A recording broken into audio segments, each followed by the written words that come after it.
नमस्कार मित्रों, सर्वपित्र अमावस्या को चित्तौड़गढ़ गौरव तीर्थ प्रन्यास की ओर से चित्तौड़गढ़ दुर्ग पर भीमलत कुंड पर, जहाँ पर कहा जाता है कि जन जोहर यहाँ हुआ था, उस स्थान पर सर्वपित्र श्राद्ध के साथ साथ जो दुर्ग पर धरा और धर्म के लिए बलिदान हुए उनका भी तर्पण और श्राद्ध का कार्यक्रम संपन्न हुआ। पितरों के आशीर्वाद से, आप सबके सहयोग से कार्यक्रम अच्छा हुआ। एक विषय ध्यान में आया, इसलिए ये वीडियो डाल रहे हैं हम। कई लोगों से बातचीत की, भाई आप क्यों नहीं पधारे, तो उन्होंने कहा हमारे भी घर पे श्राद्ध था, इसलिए वो करने में हम व्यस्त हो गए, नहीं आ पाए। तो एक कंफ्यूजन, एक विभ्रम की स्थिति को दूर करने के लिए यह वीडियो बनाया है। जो लोग भी वहां पधारे और जिन्होंने तर्पण में भाग लिया, तर्पण किया, तो पहले उन्होंने स्वयं के पितरों का ही तर्पण किया। अपने दादा, नाना, मामा, ताऊ, बच्चे, भाई, बंधु, जो भी रिश्तेदार इस धरती को छोड़कर चले गए 3 पीढ़ी तक और उससे आगे भी, उन सबका तर्पण किया। उसके साथ में हमने दुर्ग पर जो बलिदान हुए, देश और धरती के लिए बलिदान हुए, धर्म के लिए जो बलिदान हुए, उन सबका तर्पण किया। अर्थात अगर हम तर्पण करने के लिए आते, जो नहीं आए, तो सबसे पहले अपने परिवारजनों का ही वहां तर्पण होता। तो जो इस भाव से नहीं आए कि मेरे घर में श्राद्ध है और वहां रहने पर मैं इससे वंचित रह जाऊंगा, ऐसी कोई बात नहीं है। वहां रहने पर भी, घर से भी अच्छे प्रकार से, विधि विधान से अपने पूर्वजों का वहां तर्पण हो पा सकता था, हुआ है। दूसरा विषय है कि इसको हमको अपनी एक परंपरा बनाना चाहिए। जब भी हम श्राद्ध और तर्पण करें तो देश धर्म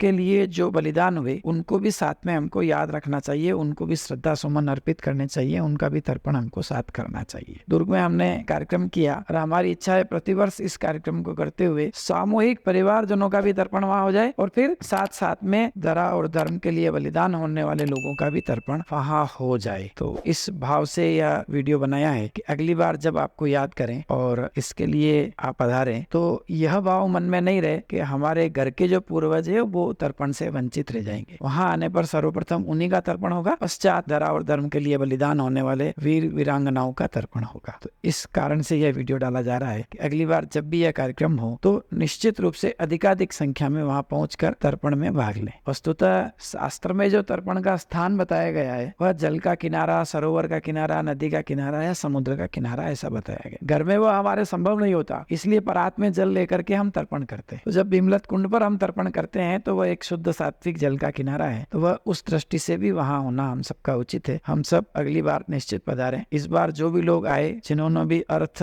मन, वचन, काया से हमको सहयोग किया, सबका बहुत बहुत आभार, धन्यवाद। मैं पुष्कर नारायणिया, वात्सल्य संस्थान चित्तौड़ से।